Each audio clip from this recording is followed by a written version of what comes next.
Today we're doing section 5.4 and we're going to be doing the sum to product formulas and vice versa, which means the product to sum formulas. So first thing I'm going to give you is the product to sum formulas. So again, I suggest you pause the video and copy these down. These are the product to sum formulas because notice over here, all of these are expressed as a product and my result is expressed as a sum. And some of you might be saying, well, I see a negative sign there. Well, I could technically think of it as I'm adding a negative. So again, pause the video and copy these down. When you're ready, just hit play.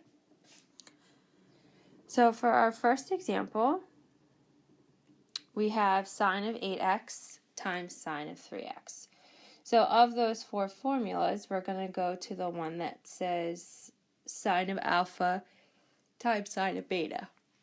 So we consider 8x our alpha and our 3x our beta. So we would pick the one that has the sine times the sine. And now it's just a matter of filling it into that formula. So sine of alpha times sine of beta is equal to 1/2 times the quantity of cosine of alpha minus beta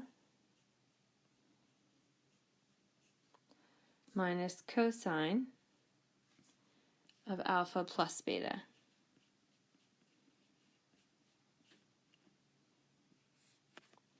And now all we can do is kind of combine our x's. So here we'll have 1/2 cosine of 5x minus cosine of 11x. And that's as far as we can go. Because these two are not exactly the same, I cannot go any farther, so this would be my final answer.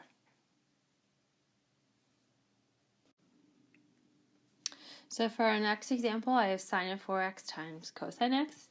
So I need to make sure that I select the correct formula. So notice of those four formulas, order does matter when you have sine times cosine versus cosine times sine. So make sure we select the right formula, which is the sine of alpha cosine beta. Again, I just plug it in. So I have sine of 1/2 times quantity of sine of alpha plus beta, so 4x plus x, plus sine of alpha minus beta.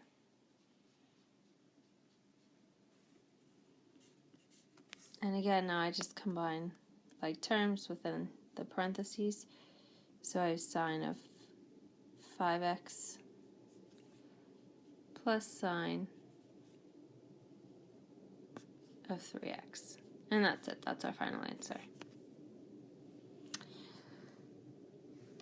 Okay, so the next thing I'm going to put up is the sum to product formulas. So here, notice these formulas look very similar. It's just now I have a sum and my result, is a product. So again, if you need to pause the video, please feel free so that you can copy these formulas down. So for our first example of this, I have a cosine of alpha minus cosine beta. So again, you just need to make sure you select the right formula. So I'm dealing with the cosine alpha minus cosine beta formula. And I just fill it in. So I have -2 times sine of alpha plus beta, so 4x plus 3x all over 2, times sine of alpha minus beta all over 2. And again, now we just have to simplify what I can. So in the numerator, I will get 7x for the first one. And unfortunately, that is not divisible by 2. So I would just leave it as 7x over 2 times sine of x over 2. And again, this is our final answer. We can't do anything else with that. So we'll do one more. Here we have sine of 7x plus sine of 3x. And again, alpha, and our beta. So now we're using the sine plus sine formula, and again we're filling it in.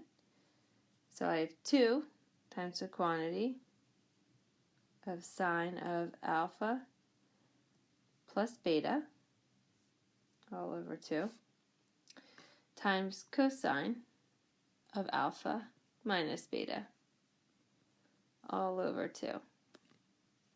So in the numerator, I'll get 10x over 2, and then I'll get cosine of 4x over 2. And this time they are even numbers, so I can actually divide them by 2, so I need to do one more step. So my final answer is 2 sine of 5x cosine of 2x. And that is our final answer. So that's all for today. We'll pick up with this tomorrow.